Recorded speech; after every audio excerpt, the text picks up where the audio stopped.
High বন্ধুরা, দেখো একটু শাড়ি পরে রেডি হয়ে গেলাম। মানে এক জায়গায় যাবো বলে রেডি হয়ে গেলাম। দেখো কোথায় যাই, দেখতে থাকো।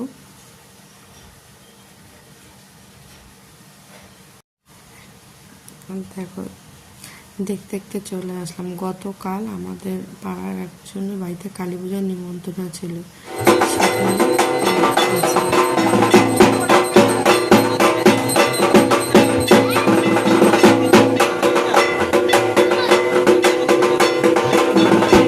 শুনতে কার না ভালো লাগে, শুনতে সবারই ভালো লাগে, তাই না? দেখো যদি দুজনে মিলে কি করছে, দেখো বসেছে আনন্দ। একজন বলছে ফ্রাইড রাইস, খিচুড়ি খাবা, ফ্রাইড রাইস খাবা না? ঠিক আছে। আর আমরা এদিকে বসেছি, আমার বড়মশাই ওইদিকে বসেছে। এদিকে খিচুড়ি রান্না হচ্ছিল, দেখছিলাম। দেখতে দেখতে দেখো আমাদের প্লেট গ্লাস দিয়ে গেলো, তার মধ্যে প্রসাদও দিয়ে গেল, মায়ের প্রসাদ। এদিকে দেখো খিচুড়িও দিয়ে গেল। খিচুড়ি একটু খেয়ে দেখছি কীরকম হয়েছে। অবশ্য মায়ের প্রসাদ বলে কথা, ভালো তো হবে, তাই না?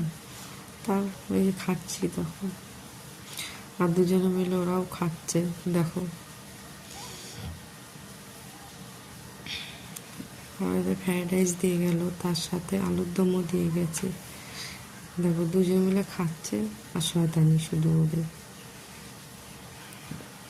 এর মধ্যে চাটনি পাঁপড় দিয়ে গেছে, পায়েস খেয়ে এলাম ঝমাঝম টপাটপ। এই দেখো বাড়ির দিকে রওনা দিলাম মা দর্শন করে।